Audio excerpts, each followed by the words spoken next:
few years ago, a fellow by the name of Max Melitzer made news, one of those 15 minutes of fame things. It seems that Max was found pushing a grocery cart in the streets of Salt Lake City, Utah, and the grocery cart was everything owned in the world. And the people who found him shared with him that he had just inherited his brother's estate. See, back in 1990, Max had an automobile accident, rolled into a car that contained his wife and his two best friends. And everyone that was precious to him died in that wreck. He survived, but he survived full of guilt that led to depression, that led to drink, that led to being homeless. And suddenly, out of nowhere, from a brother who had lost connection with him, came this gift that could turn his life around. The exuberance of the newspapers made it bigger than it was, but it was a $100,000 estate, and while that isn't in these days an enormous amount of money, it was certainly enough to turn Max's life around.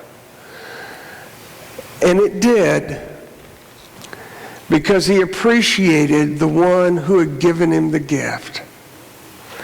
His brother, long forgotten by Max, had not forgotten him and had given him all that he could possibly give. That's the nature of inheritance. It takes someone to die to pass on to us what we inherit. It takes someone to remember us and hold us fast in their hearts even when we've forgotten them, who then bestows upon us that which comes. Now, in Jesus' day, and in the time of Paul as well, they lived in a patriarchal society. And there were three levels, all subservient to the patriarch of the family. At the lowest rung were the slaves. These were the people who were the property of the patriarch.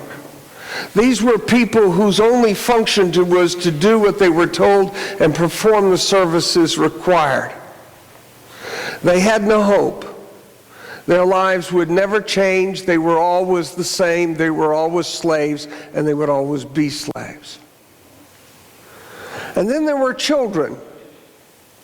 The children were ones who were part of the family. They had been born into the structure of the family, and they were on the way to becoming the third status, and that is heirs. People who would then receive the estate on the passing of the patriarch. But there was in the Roman Empire a rare but an occasional occurrence that would happen. That is when, because of some deed of heroism or some long years of service and a deepness of affection, the master might decide to adopt the slave. And then the slave's status would change, and he or she then would become a child. Someone with hope. You may remember the classic film Ben-Hur. Judah Ben-Hur is condemned to row the galleys of Rome. He's done it for a number of years. A new admiral comes on board and sees his spirit and his fight, but also his judgment not to fight against his status. And he tells him, 41, for he's no longer Judah Ben-Hur, he's just 41. Rower 41. 41, we keep you alive to serve the ship. Row well and live. In the ensuing scenes, we see the Roman fleet attacked, and the admiral's ship is rammed and sinks, and Judah Ben-Hur saves the admiral from drowning. Even when he thinks he's lost the battle and would take his own life, Judah Ben-Hur keeps him alive on the raft and tells him, "We keep you alive to serve the ship. Row well and live." And Judah is beloved of the admiral for his faithfulness, for saving his life. The battle is not lost but won, and Judah Ben-Hur becomes an adopted son of the honored Roman admiral, has a completely new status. And eventually upon him will come the estate, the worldly property of the man whose life he saved. It is into just such a culture, and from such a culture, that Paul shares with us our scripture passage for today. We printed the standard pericope for the season, and it begins in the 4th verse of Galatians 4, but I'd like to begin with the first verse of Galatians, chapter 4.